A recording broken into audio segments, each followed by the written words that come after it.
Olá, amigos e amigas do podcast Diálogos da Educação, o podcast do Sindicato dos Trabalhadores da Educação Pública do Espírito Santo.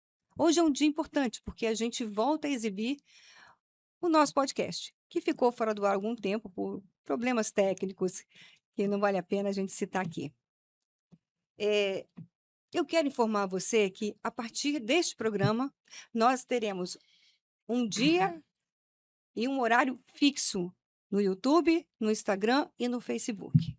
Então, vai ser toda quarta-feira, às 19 horas, você tem um encontro com o Sindiups. Vai lá, aperta o sininho, seja nosso amigo nas redes sociais para você ficar por dentro de tudo o que a gente vai tentar contar aqui em toda quarta-feira.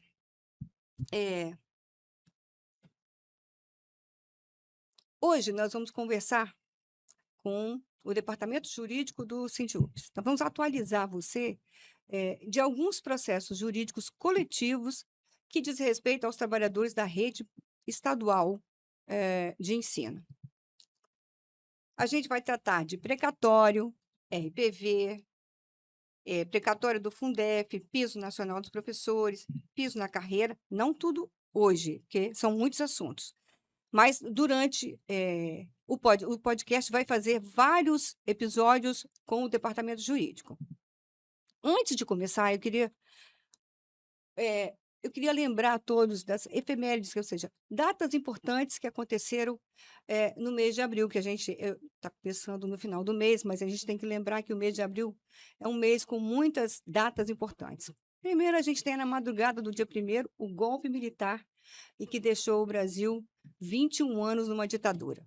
Né? E quando a gente fala em democracia, isso é muito importante. Defender a democracia é algo que todo mundo tem que fazer. Também quero lembrar que neste mês, ontem, né, foi o Dia Mundial da Segurança e Saúde no Trabalho, ou seja, fala do número de acidentes de trabalho que existe no Brasil. O Brasil é o 4º no mundo em acidentes de trabalho. O ano passado registrou 806 mil acidentes, com 3.300 mortes, ou seja, é um número muito alto, né? Eu preciso fazer também uma propaganda, e aí eu quero que a Noêmia faça essa propaganda. No dia 1º de maio, sexta-feira, ou seja, é sexta-feira, nós vamos Hoje amanhã. ter um encontro com a CUT, está organizando o Samba do Trabalhador, na Praça Getúlio Vargas, e de 9 às 14 horas, com muita música, né, Noêmia?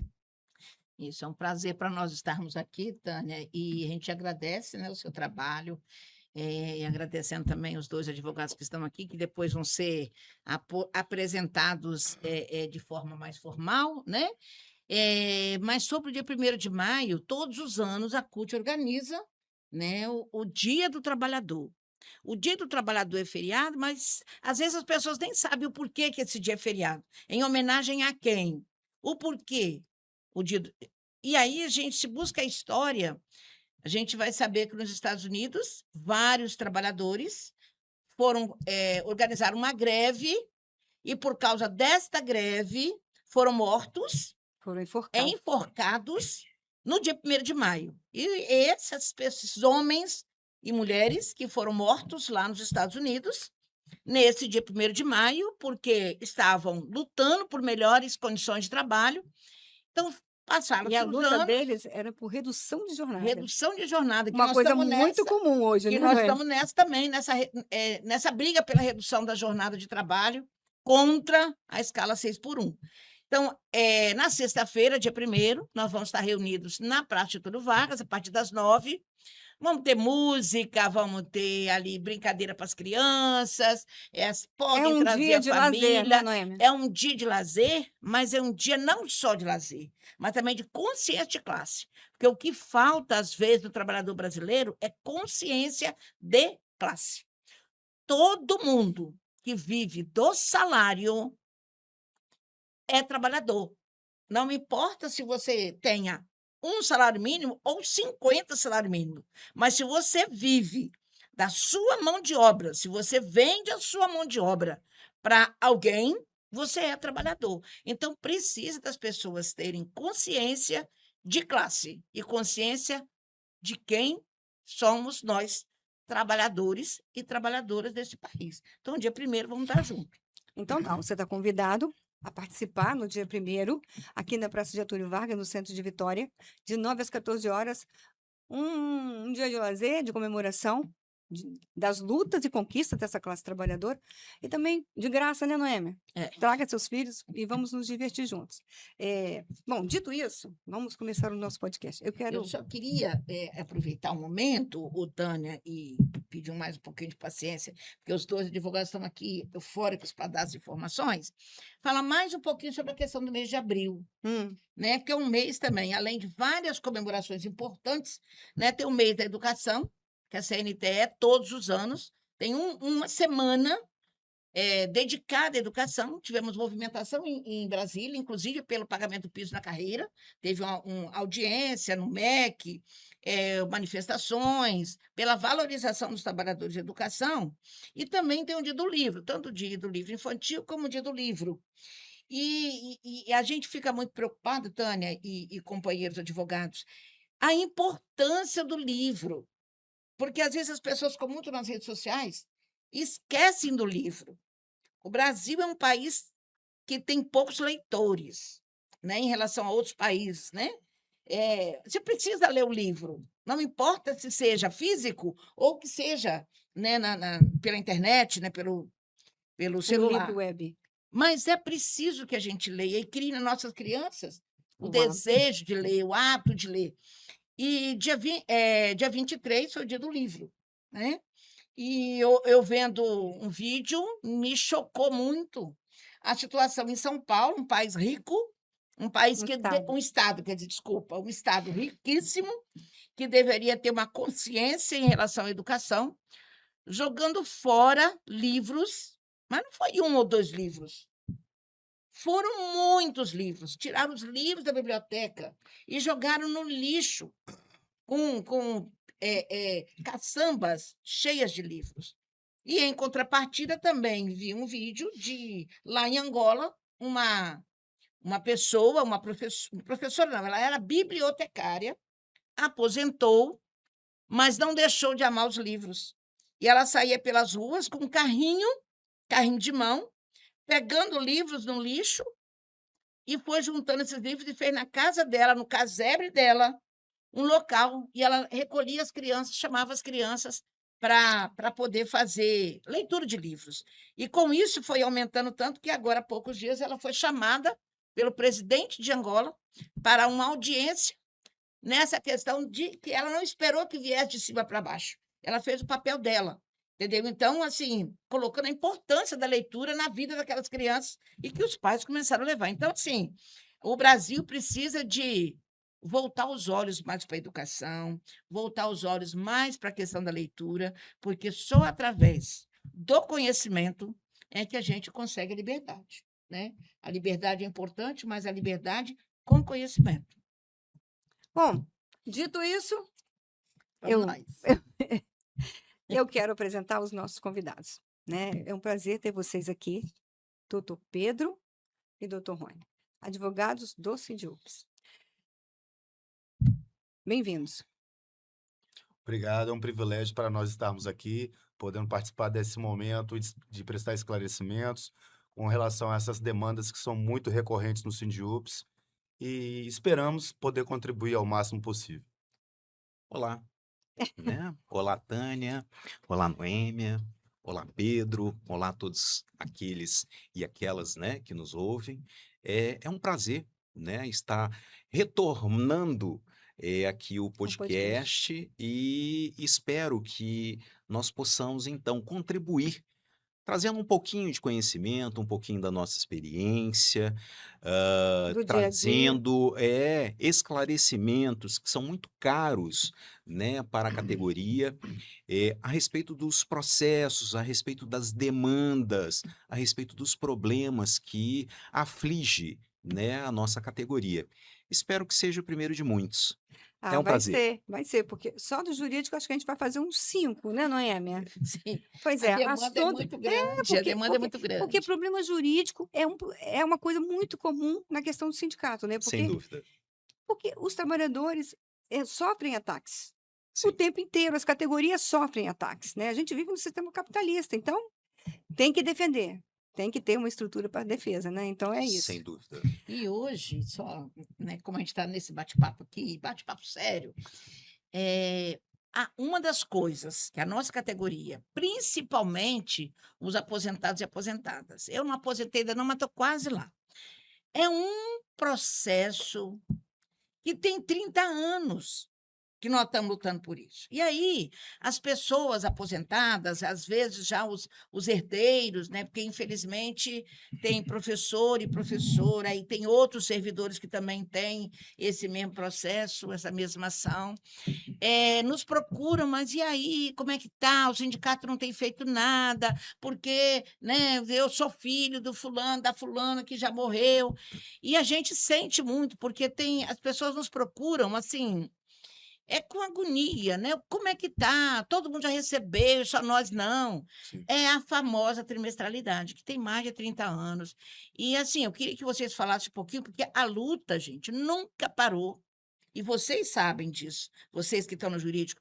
E a categoria também sabe da responsabilidade e do compromisso da diretoria do sindicato, que a gente nunca parou de lutar por isso. Eu também tenho, tá, gente? Eu também tenho a trimestralidade. Então, assim, gostaria que vocês passassem para o pessoal o que é precatório, porque as pessoas confundem muito. Falar, porque está pagando precatório, as pessoas já receberam, e só nós que não, porque só a educação que não.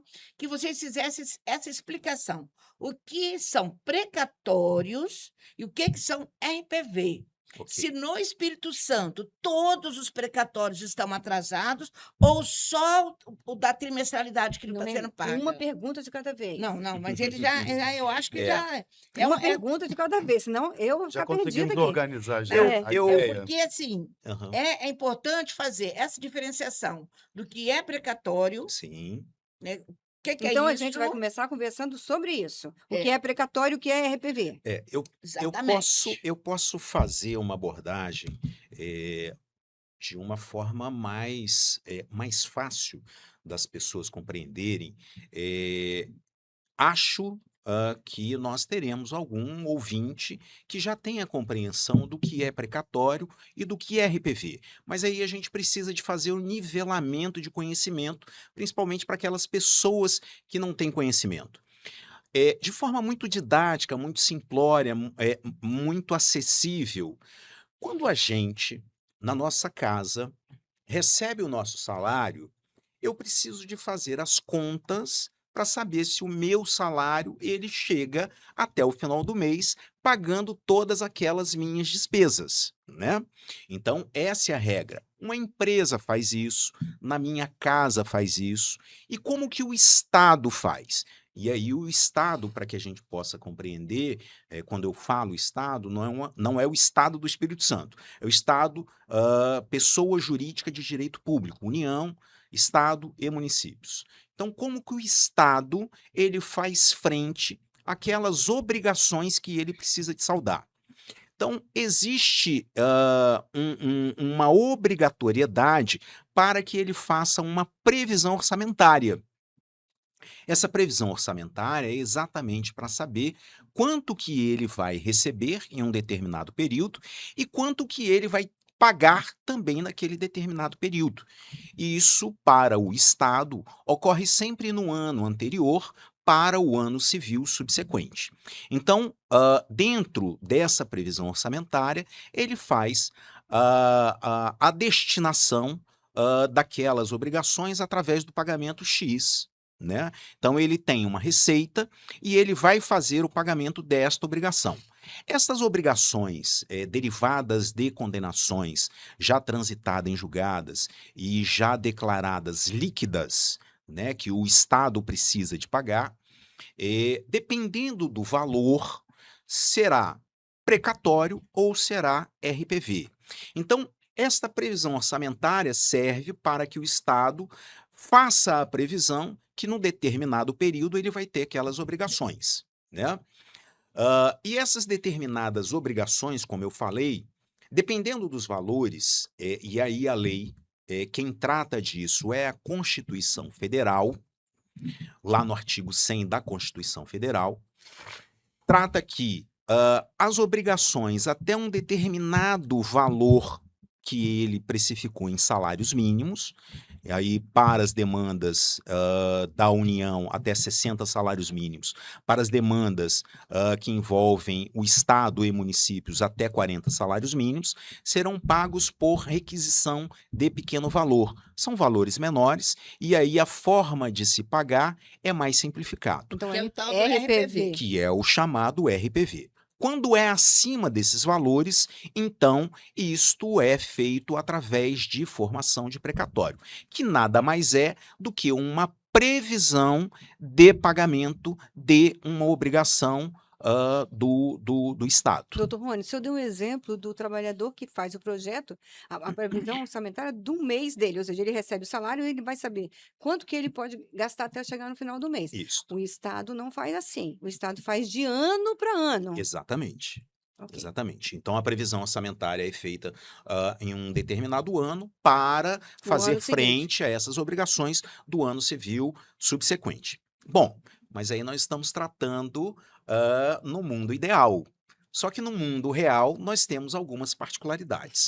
Sabia. O precatório, como eu falei, ele está previsto lá no artigo 100 da Constituição Federal, e a Constituição é do ano de 1988. De 1988 até hoje, já houveram algumas alterações neste regime de pagamento de obrigações do Estado, certo? Vou citar aqui um exemplo. Então, eu tinha que formar um precatório, ou seja, uma série de formalidades que eu tinha que ter para se colocar dentro do orçamento, né, para que se fizesse o pagamento no ano civil subsequente.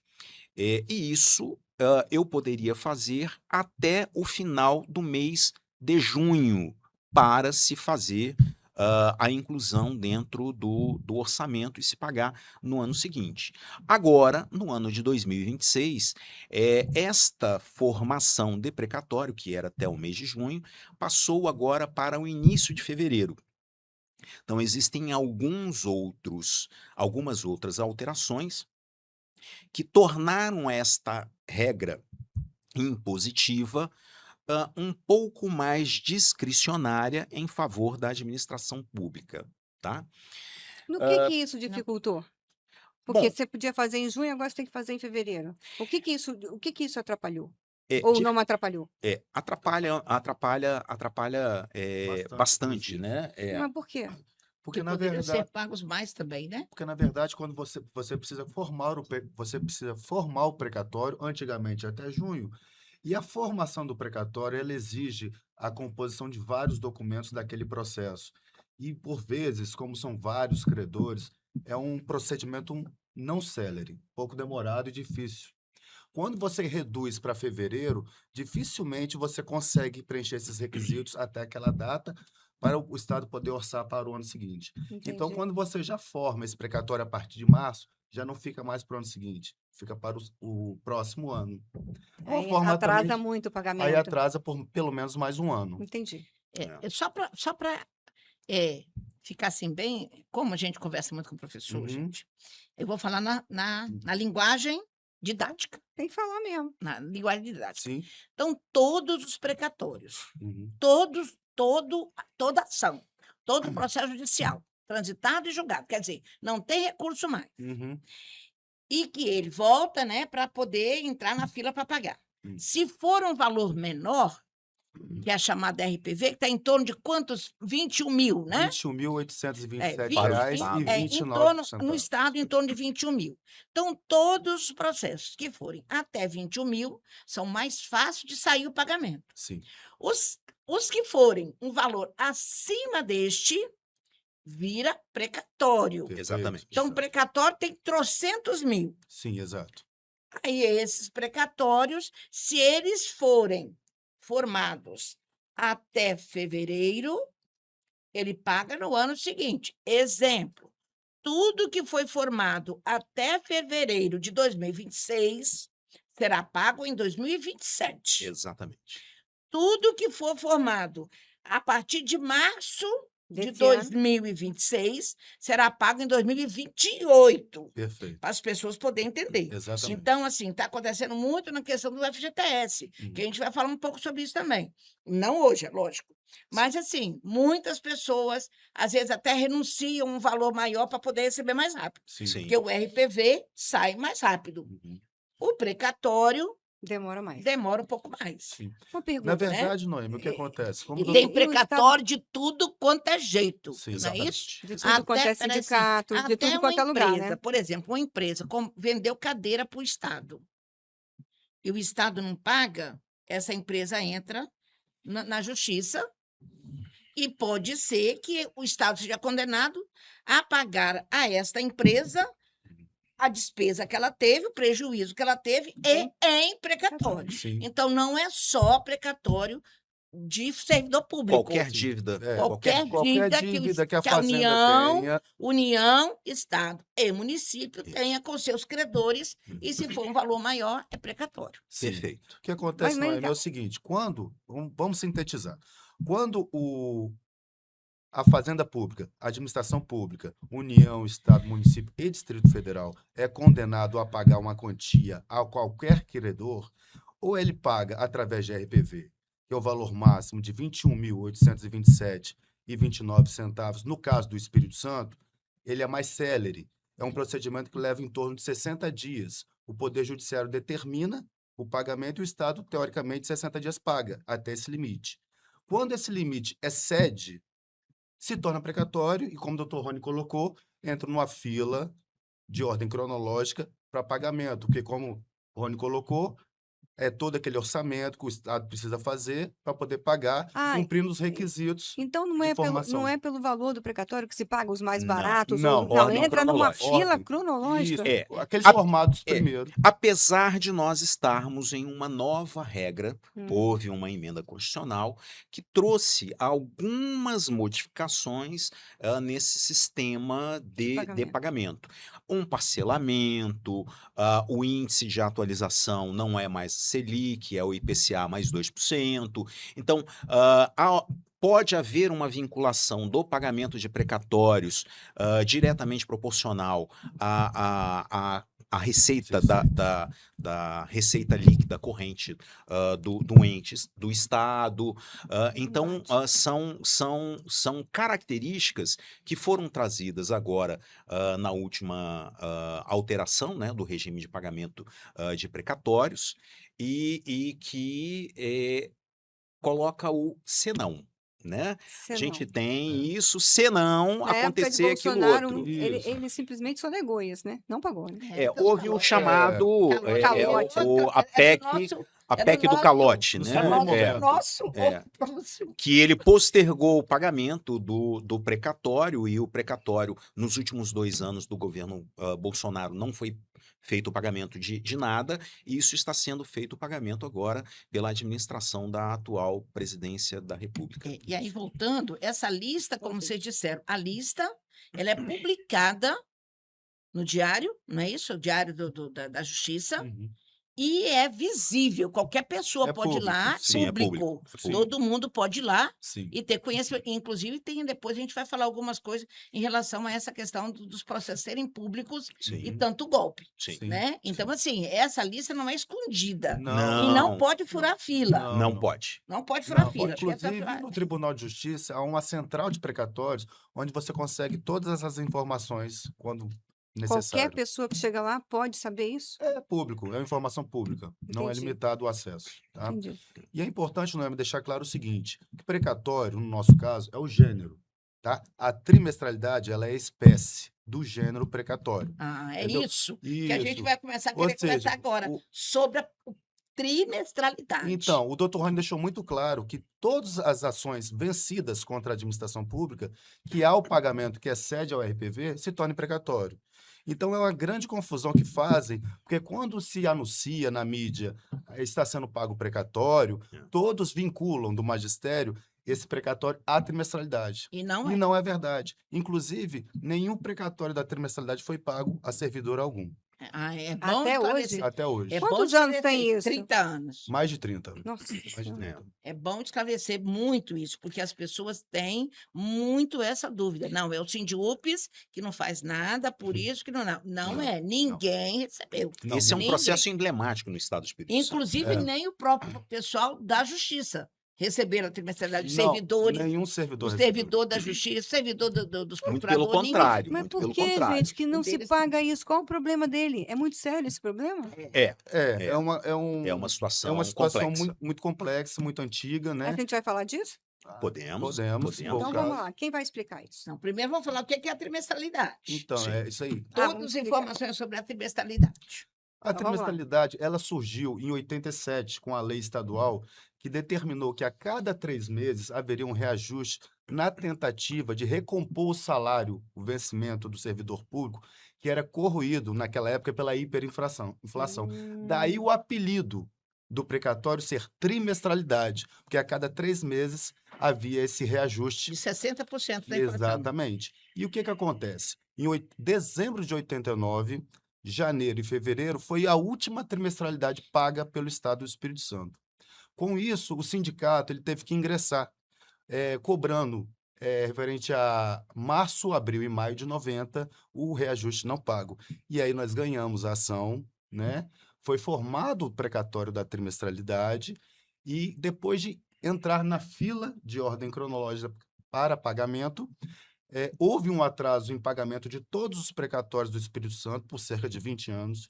E quando estava-se próximo ao pagamento, o governo do Estado do Espírito Santo, à época, em 2007 e 2008, entrou com uma ação anulatória para anular todos os precatórios da trimestralidade constituídos. Quem governava o Paulo Espírito Arthur. Santo? Paulo Artung, E com governador isso, Paulo e Artung. com isso, só eu tô, como dizer, não tô careca ainda, mas assim, te acompanha isso que eu também tenho. Uhum. Com isso, com esse pedido, foram tirados todos os processos da trimestralidade da ordem cronológica. Sim. É. E aí a fila andou. Só fazer Lógico. uma Como assim? observação. O Pedro ele tá pontuando, né, a cronologia, mas eu acho que seria interessante também a gente entender que esse processo da trimestralidade ele seguiu o rito de um processo normal. Nós tivemos a vitória na fase de conhecimento, que é o que a gente chama. O processo, a gente entra, a justiça dá uma decisão favorável ao nosso pleito, essa decisão transita em julgado, baixa, aí você tem que pegar o que o juiz falou, porque toda vez que o juiz fala, olha, eu condeno ou então eu não condeno, e aí quando ele fala condeno, eu preciso de pegar o que ele falou e transformar aquilo dali normalmente no que a gente está pretendendo. No caso, em Como, valor, né? como era uma condenação de pagamento, eu preciso de transformar aquilo em valor. Então a gente começa a fazer a fase de liquidação de sentença. A fase de liquidação de sentença termina e judicialmente tem uma decisão que não houve nenhuma insurgência por parte do Estado e fala o seguinte, olha, o Estado deve X para fulano, beltrano, ciclano, né? Então, manda-se pagar, vai para a fila do precatório. Como o valor era muito grande do precatório de trimestralidade, o Estado do Espírito Santo ficou anos e anos e anos sem pagar o precatório, porque aquele precatório da trimestralidade parava a ordem de pagamento, porque você não pode pagar um segundo, você tem que pagar ele. E chega num determinado momento que não dava mais para segurar, então ele entra, o Estado, né, entra com as ações anulatórias, que é exatamente o que o doutor Pedro estava E a justiça mencionando. anulou tudo? É que não deixa de ser, foi uma Então estratégia, foi uma estratégia do governo por conta de haver esse atraso no pagamento. Ele começou a pagar os precatórios que estavam atrasados quando chegaria a vez de pagar os da trimestralidade, que é um montante de 30 ações.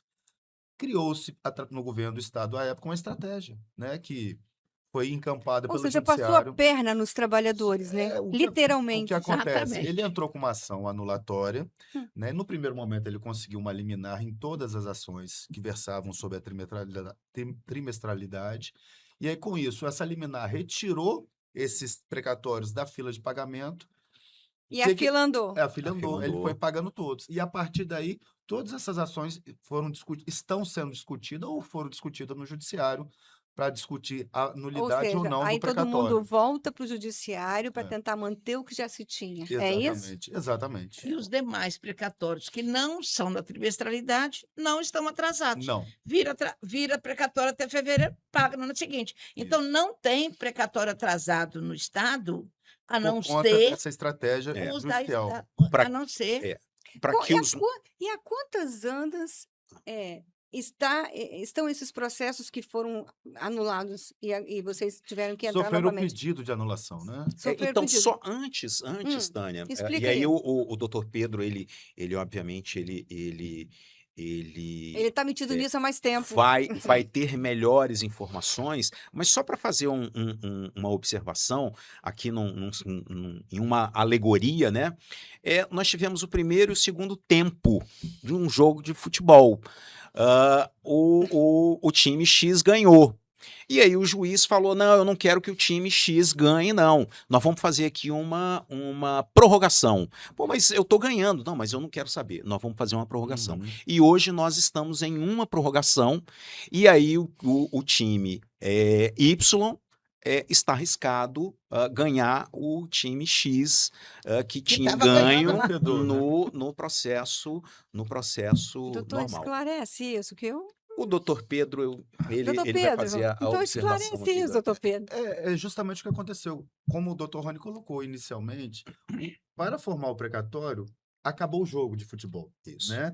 O processo ele foi julgado em primeira instância, segunda instância aqui no estado, foi a Brasília, fomos vitoriosos, não havia mais possibilidade de discussão sobre o precatório. Ou seja, não tinha mais como Tinha que pagar. recursar mais. Sobre o direito, não. Aí criou-se o precatório e só bastava o pagamento, né? Mas aí o Estado, através de algumas ações, 7 anos depois 7 anos depois de formado, de formado o precatório. e na lista já para pagamento, o Estado entrou com essa estratégia jurídica, né? Para, como disse o doutor Rony, reiniciar o jogo, né? O que nós entendemos ser indevido, né? Por algumas questões técnicas. E o que acontece? Aí reiniciou-se do zero, teoricamente, a discussão. O Estado entrou com a ação junto ao Tribunal de Justiça, nós apresentamos defesa, houve o julgamento no Tribunal de Justiça, nós ganhamos esse julgamento no Tribunal de Justiça, De novo. de novo, Outra vez. outra vez. Aí o Estado recorreu a Brasília, ao Supremo Tribunal Federal, e lá nós tivemos, resumidamente, né, uma primeira vitória, que depois foi revista pelos ministros do Supremo, e o recurso do Estado passou a seguir. Nós perdemos esse recurso para o Estado no primeiro momento, oferecemos alguns recursos internos no Supremo Tribunal Federal e mantivemos a discussão até hoje, né? E a situação hoje do precatório da trimestralidade é aguardando o julgamento, né, de um último recurso que nós levamos para o julgamento do plenário do Supremo, que vai definir de uma forma categórica agora, Definitiva. definitiva, quem é que tem direito. Mas não se sabe quando isso também, né? Não há ainda não data temos. prevista ainda para julgamento, inclusive por questões de mudança, né, de ministros e de relatoria do próprio processo. Então, o professor ou quem tem direito a essa trimestralidade precisa saber que não é o sindicato que está atrapalhando a vida Não, dele. não. De forma alguma, desde o início dessa discussão em 2007 para 2008, nossa ação foi no início de 2008, né? Nós somos citados para poder responder. O sindicato nunca deixou de atuar. Eu, particularmente, sempre estive à frente desse processo na defesa. Fiz várias e várias viagens ao Supremo, a Brasília, passando às vezes até mais de mês lá, né? Discutindo com os ministros, junto a outros colegas advogados, e nunca se deixou de tentar e de lutar por isso. Deixa eu fazer uma pergunta. É só o Sindiups que está nessa luta? Não, são 30 ações. Aí temos associações, sindicatos, pessoas individuais, pessoas físicas Que entraram com entraram advogados particulares. particulares, entendeu? E desses 30, uma grande parte, mais de uma dezena, podemos dizer, já perdeu o direito à trimestralidade. Foram Aí, anulados. Já, É isso que a gente tem exatamente. falado O para as precatório pessoas. foi Foi anulado. várias Anulado. associações, sindicatos, o nosso, graças a Deus, ainda não. Inclusive, o nosso é o que Entendeu? chegou na fase mais distante em fase de recurso. É o que está Então, durando. É que vários está já evoluindo foram, mais, então. Exatamente. vários já Mas a foram esperança anulados. aí não é assim. Tecnicamente, a gente tem muita esperança, né? Porque a tese que o Estado defende, ao nosso entender, não deveria prevalecer, né? O que tem prevalecido é justamente o valor da dívida, Exato. né? Que Exato. o Estado alega que quebraria o Estado se houvesse o pagamento da dívida, e que, ao nosso entender, não justifica, né? Sim. A dívida, deixar de pagar porque a dívida é grande, né? Pode Isso. Pode parcelar, pode parcelar. fazer um monte de coisa, Exatamente. né? Fazer acordo, Poderia, né? Fazer Que é o que a acordo. gente também tem lutado. E é importante, sabe, vocês darem Mas essas falta vontade informações. política, né? Faltou na época um pouco mais de sensibilidade, né? Inclusive porque a tese deles está prevalecendo, né, no Supremo, então não há interesse, né, de discutir uma composição, né? Apesar de nós acharmos que essa tese jurídica não deveria prevalecer, porque, de forma resumida, ela afronta a coisa julgada inicial, a segurança jurídica, né, com É base porque no, isso, com base numa tese de relativização de coisa julgada, que, ao nosso ver, não se aplica ao momento, né? Porque eles têm por base a súmula 42 vinculante, que ela foi editada posteriormente à coisa julgada. Então, ou são seja, por não vários podia argumentos retroceder e retroagir retroagir. para desconstituir Sim, Ou seja, então, isso cria Uma uma insegurança. insegurança jurídica, não é? então, só para não querendo entrar no juridiquês, né? Porque às vezes os Mas o termos trabalhador precisa saber ele que isso criou no Estado uma insegurança jurídica, ou seja, o Estado mudou a regra do jogo, passou a então, perna nos trabalhadores e parece que os trabalhadores vão perdendo isso. hoje nós temos uma quantidade imensa de pessoas que são assim conhecedores das minúcias do Desse- Supremo Tribunal Federal. Ah, Então, são pessoas que lidam muito bem com o Supremo Tribunal Federal. Então, a gente precisa de trazer o Supremo Tribunal Federal para esse bate-papo, né? contexto, né? O Supremo Tribunal Federal, alguns anos atrás, ele firmou um entendimento de que a coisa julgada ela pode ser modificada quando há uma declaração de inconstitucionalidade pelo Supremo Tribunal Federal. E aí, nós temos essa norma que gera o direito à trimestralidade em normas parecidas, né? O Supremo Tribunal Federal já teve a oportunidade de declarar a inconstitucionalidade da norma. Não declarou a inconstitucionalidade da lei que gera a trimestralidade no Estado do Espírito Santo. O Exatamente. Supremo nunca declarou. Mas ele traz essa interpretação de casos análogos para o processo da trimestralidade. Só que o processo da trimestralidade, nós temos uma particularidade que, tecnicamente, nós entendemos que não poderia ser ultrapassado pelo Supremo Tribunal Federal, tanto é que aqui no Tribunal de Justiça não houve esse enfrentamento. Não há nenhuma declaração erga omnes. O que significa isso? Que é sobre todos, né? É uma declaração em um processo intrapartes, que são só aquelas pessoas daquele processo específico que houve uma declaração de inconstitucionalidade dessa lei. Então, é diferente do precedente do Supremo Tribunal Federal. Então, esta é a fundamentação para nós entendermos que a ação do Estado do Espírito Santo não tem que ser acolhido. Mas a gente fala, Supremo, olhe isso. E aí o Supremo fala aquilo.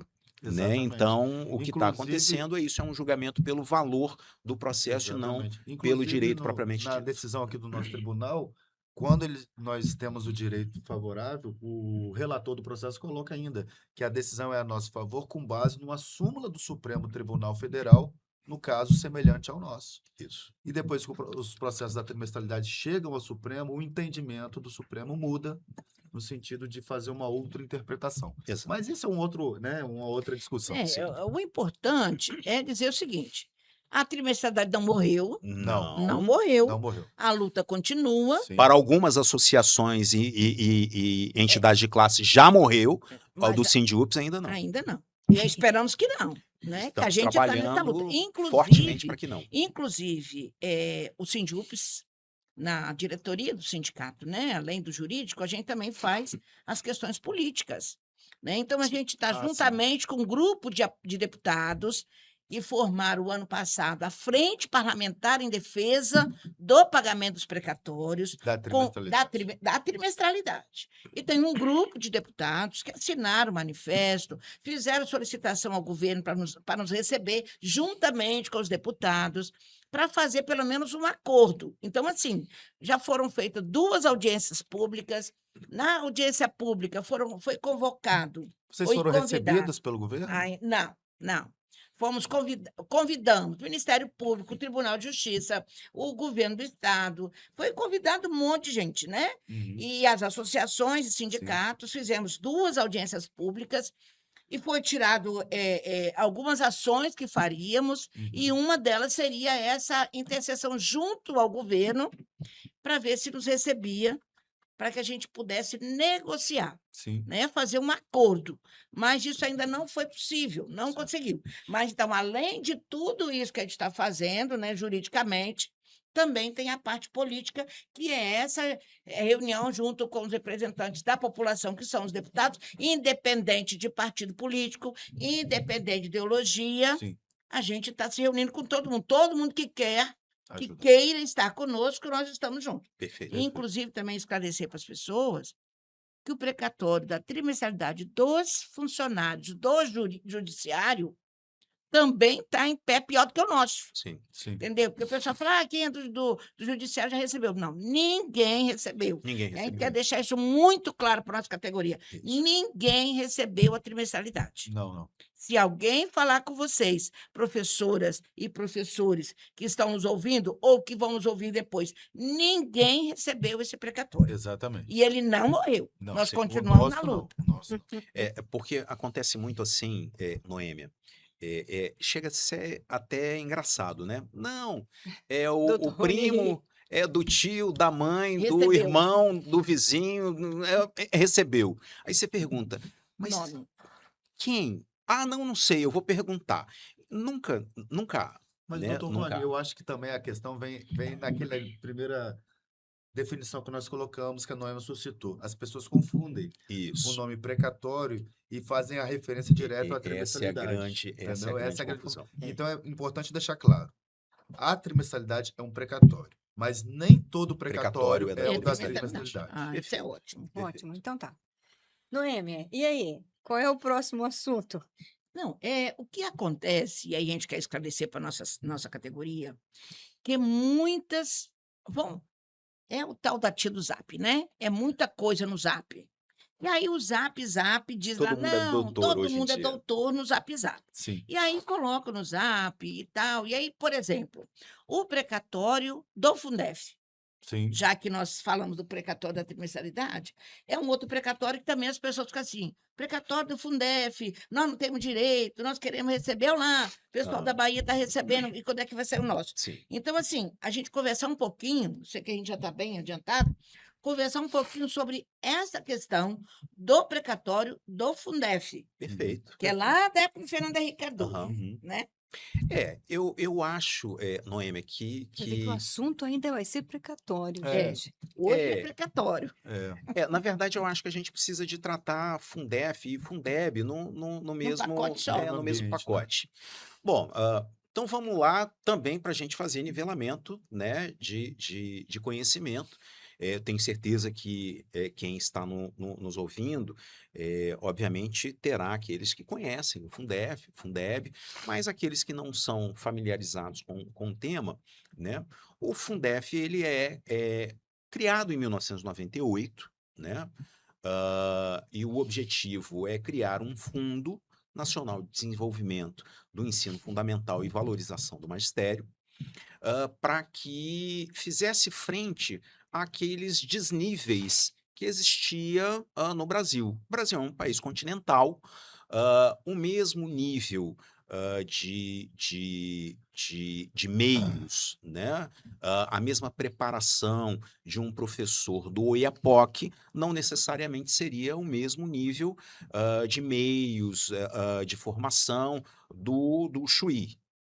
Então, esse fundo ele vem exatamente para poder fazer um nivelamento e dar condições mínimas, né, para que a gente tivesse condições de que os alunos eles tivessem o mínimo possível. Então, o Fundef ele é criado e aí há uma regrinha para se fazer o pagamento de algumas obrigações da União em relação aos estados e municípios que eventualmente não fizessem frente às obrigações derivadas, né, daquelas obrigações vindo de piso do magistério, O custo do aluno. custo, então todos aquelas despesas obrigatórias que nós passamos a ter ao longo desses últimos anos, dessas últimas décadas. Então, a legislação, quando cria o Fundef, é utilizado uma legislação derivada de um decreto do executivo, e esse decreto ele altera a forma que era feito o custo do valor aluno ano para o Fundef. Então, havia uma conta em cima de receitas que era ICMS, fundo do Estado, FPM, o Fundo de FPE Participação do Estado, Fundo de Participação dos dos municípios municípios. e as desonerações de exportação. Era um percentual de 15%. Inicialmente, este fundo ele teria que ser calculado o total arrecadado por todos os entes e dividido pelo total dos alunos do Brasil inteiro, e aí você aferia um valor médio. Este decreto, feito pelo Executivo no ano de 1997, se não me falha a memória, ele altera essa mediana, né, nacional para uma mediana regional. E aí há distorções. E essas distorções elas atingem basicamente os estados do Norte e do Nordeste. Alguns estados ainda do Norte de Minas Gerais também têm uma conta diminuída por conta dessa regionalidade. E aí começa a ter uma série de ações discutindo o repasse a menor feito pela União, quando não se atingia, né, Que a União teria que fazer a complementação no Exato. fundo. Quando a Isso. gente não atinge aquele valor mínimo, então a União, ela, de acordo com a legislação vigente na época, ela fazia a complementação. Esses estados do Norte e do Nordeste, particularmente, né, como eles tinham uma participação de receita menor, a conta é feita pelo Estado, quando ele coloca regionalização e não a mediana nacional, há uma diminuição da complementação por parte da União. E aí, então, as ações discutem exatamente essa alteração da conta, né, do repasse da complementação por parte da União. Então, isso é o Fundef. O Fundeb, quando ele é criado e aí é implantado no ano de 2027, há um vício de origem. Por quê? Porque Não, o... 27 doutor não. Rony, doutor. 27 não. Não, desculpa, 2007, desculpa. Perdão, corrigindo aqui. Nós nem chegamos ainda em 2027, né? Então, lá em 2007, quando é criado, então, o Fundeb, que antes era um ensino fundamental, Passou a ser passa-se para o ensino básico, a complementação é vinculado ao repasse do Fundef do ano anterior. Então, há um vício de origem. Como o repasse do Fundef já estava já em condição de ilegalidade, o repasse do Fundeb também ele já vem com esse vício de origem e aí gera ações. Então, esses processos, eles inundam o judiciário, principalmente aí o judiciário do Norte e do Nordeste, são valores extremamente vultosos. Aqui no estado do Espírito Santo, infelizmente ou felizmente, né? Infelizmente para uns, felizmente para outros, nós não temos estas diferenças de repasse, porque o Estado do Espírito Santo sempre foi superavitário. Então, este custeio sempre foi com receitas próprias. Então, aqui no Estado do Espírito Santo, infelizmente, como eu falei para uns, A infelizmente para União outros, pagava direitinho. a União pagava Doutor Rony, direitinho e não Nina, tinha eu acho que é não é tinha. importante o senhor falar sobre uma questão que eu já ouvi da categoria, que alegam que nós não temos, porque o sindicato não entrou com a ação. Eu acho importante o senhor É, deixar bem claro que não são os credores sim. diretos, É só os sindicatos entes, né? capazes de ingressar com a ação. Explica É, essa Mas questão. quem essa entra é o próprio Explica. Estado, não é isso? Essa também Eu acho que é uma grande celeuma, né, não, doutor Pedro? eu acho bom o senhor É, poder esclarecer isso para poder é, também elucidar essas questões. então vamos lá. Aí entrando aqui no juridiquês, nós temos um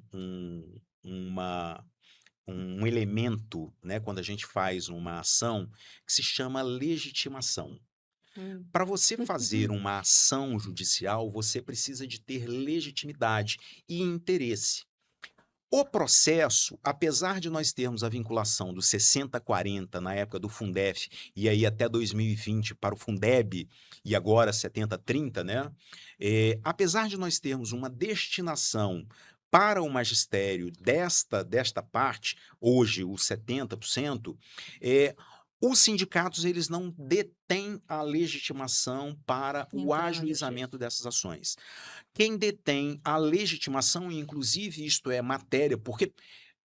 E aí nós precisamos de reconhecer. Existem algumas entidades sindicais, pelo Brasil afora, que ajuizaram ações em nome próprio, vindicando o direito de terceiros, né? E no caso, o repasse obrigatório para o magistério, mas nós temos também uma parte que vem para o Estado ou para os Mas municípios. o repasse originário e equivocado foi para a administração Isso, é pública, né? para a administração pública. O judiciário, ele tende a julgar improcedência diante da falta da legitimação, da ilegitimidade destas entidades sindicais para propor essas ações. Inclusive, essa matéria está sendo objeto de análise pelo Supremo Tribunal Federal, se os sindicatos podem ou não ajuizar, mas a tendência é de que seja reconhecido que a legitimação se dê somente para os entes públicos, porque esses valores não são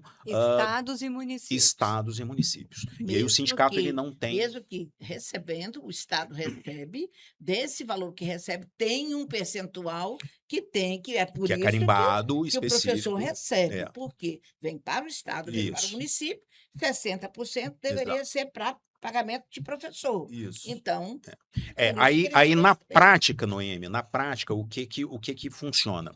O Estado ou o município faria a ação contra a União e o fundo, e o sindicato caberia Fazer contra a prefeitura. poderia inclusive entrar neste processo para garantir o repasse ou dos 60 ou dos 70 para o magistério. Mas o ajuizamento da ação Direto lá, não. aí Pelo ente a público. detenção é pelo ente público. Então, Esse é o esclarecendo, nosso Então, entendimento. no Espírito Esclarecendo- Santo não Nós não tem. temos. Não tem. Não Nem o precatório do Fundef, nem o precatório do Fundeb, porque o Espírito Santo é autossuficiente. Isso. Não precisa de complementação da Exatamente. União. Essa confusão ela surge muito por causa das publicações em redes sociais, na mídia, Exatamente. falando que todo professor tem direito a receber o É o Fundef. Zap Zap. É. Então, na verdade, não. Né? O Espírito Santo Os deixando vídeos do claro, Zap. Isso. não tem. Os vídeos O do Zap. trabalhador tinha que parar de acreditar em tudo que ele vê no Zap Zap, né? Assim, Eu podia consultar o sindicato, né? Pois é. Se você que está nos assistindo tiver alguma pergunta, você pode fazer pelo chat. E aí você, por favor, coloque um e-mail que a gente vai responder a sua pergunta. O departamento jurídico vai depois que você assistir, que você botar a sua pergunta, a gente vai ver lá e aí a gente vai conseguir responder. Então precisa que você ponha seu e-mail, senão a gente não vai conseguir Não tem te como achar. responder. Não tem É. como responder. perfeito. Isto. Hoje seriam esses dois assuntos, né? Que são os mais gritantes, né? Que o pessoal mais pergunta, que é o Sim. danado precatório, da trimestralidade, né? Essa diferenciação entre precatório e RPV, Sim. a questão da trimestralidade, eu acho que ficou bem claro, bem explicado, e também a questão do Fundef. Sim. Nós voltaremos com outros assuntos, né? Em breve, na Não, semana em que breve vem, não. Nós temos um próximo podcast no dia 6, quarta-feira que vem. serão mais assuntos jurídicos. Teremos o segundo podcast sobre os assuntos dos processos coletivos do jurídico da Da rede rede estadual. estadual, da rede A gente estadual, não vai sim. falar de outros processos, porque tem outros processos, tá? Tem outras confusões para resolver. Mas não vamos ficar nesses assuntos, né? Que é piso nacional, não é isso? Isso. Tem vários outros assuntos, né? Vários assuntos. Então. Muitos assuntos. Férias de 45 dias. Isso, tem um. A questão do PASEP, entendeu? O regime jurídico único de 2000, tem muitas informações. Regime jurídico único de 2000. Isso. São vários processos judiciais Estatuto do coletivos. Magistério. O estatuto aí já é outra coisa, que aqui nós estamos lá na Assembleia Legislativa. Você, professor e professora, que conhece algum deputado, ligue para ele, pede para falar com o Marcelo Santos, lá, que é o presidente da Assembleia, para colocar para votar o nosso estatuto. Está agarrado lá, já era para ter sido votado no mês passado. Nós estamos fazendo a nossa parte, mas você, Pode fazer também. professor e professora, que vota, a sua família que vota, né, e esse ano tem eleição, cobra lá dos deputados para nos ajudar aí para colocar o Estatuto do Magistério para ser votado. Perfeito. Pois é. Então, a gente encerra esse podcast. Lembrando que teremos um próximo podcast no dia 6, com o Departamento Jurídico do SINDIUPS, para esclarecer outros assuntos. Na quarta-feira, não esqueçam, 19 horas, tá?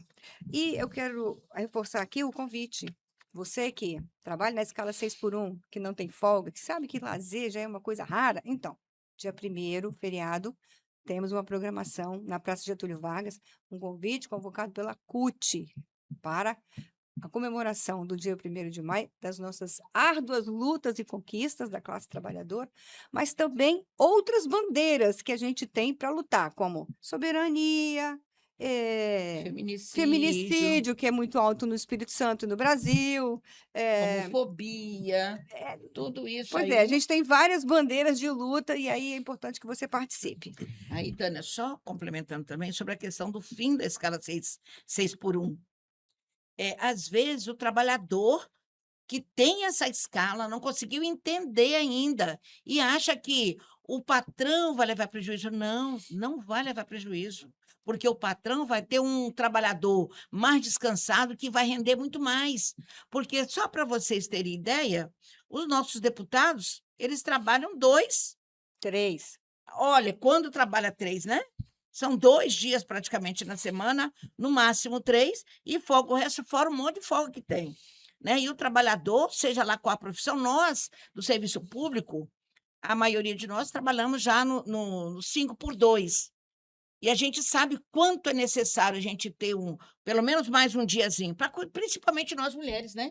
Para cuidar da nossa casa, dos nossos filhos, dar um pouquinho mais de atenção à nossa família, já que nós somos tão a favor da família, né? Então, é importante ter um dia a mais para a gente estar junto com a nossa família. Você Entendeu? fala de escala 5x2, mas pode ser 4x3, pode ser de outro modo, Sim, pode. desde que seja redução Sem da redução jornada de salário. e sem redução de salário. Inclusive, o governo federal mandou um projeto de lei, mas também o Congresso apresentou uma emenda constitucional que já passou pela comissão, foi aprovada na Comissão de Justiça. Então, ajuda os patrões. não, já passou. Então, assim, é importante que você fique de olho nessa história, porque eu acho que é o assunto do momento da classe trabalhadora. É um direito que a gente precisa reivindicar e conquistar. Bom, então, olha só. É o fim da escala 6x1. É o fim da escala 6x1, que também... Tem redução de salário. Mas em São Paulo já tem algumas empresas Já? experimentando, como Sim. farmácias, supermercados. Aqui no Espírito Santo tem supermercado que já adotou essa escala e a pesquisa que eu li sobre esse assunto é que aumentou a produtividade, que o trabalhador está mais satisfeito, mais descansado e que... Tira menos licença. Não, e dá menos atestado médico e falta menos. Então, assim, o patrão está lucrando com isso, com Gente, certeza. o Brasil é o país que o trabalhador tem mais horas trabalhadas. No mundo. No mundo. No Quando mundo. fala que alguns deputados falam que o trabalhador tem que trabalhar a exaustão. Eu ouvi Entendeu? isso. Então, é um absurdo. Então, o Brasil é um dos países que tem uma carga horária de trabalho maior do mundo. Então, tá bom. A Então, gente se até despede. Até breve, Até até o breve. próximo encontro, Até até o nosso até a próximo próxima. episódio. Obrigado. Lembre, estaremos nas redes sociais, hein? YouTube, Facebook e Instagram. Até lá.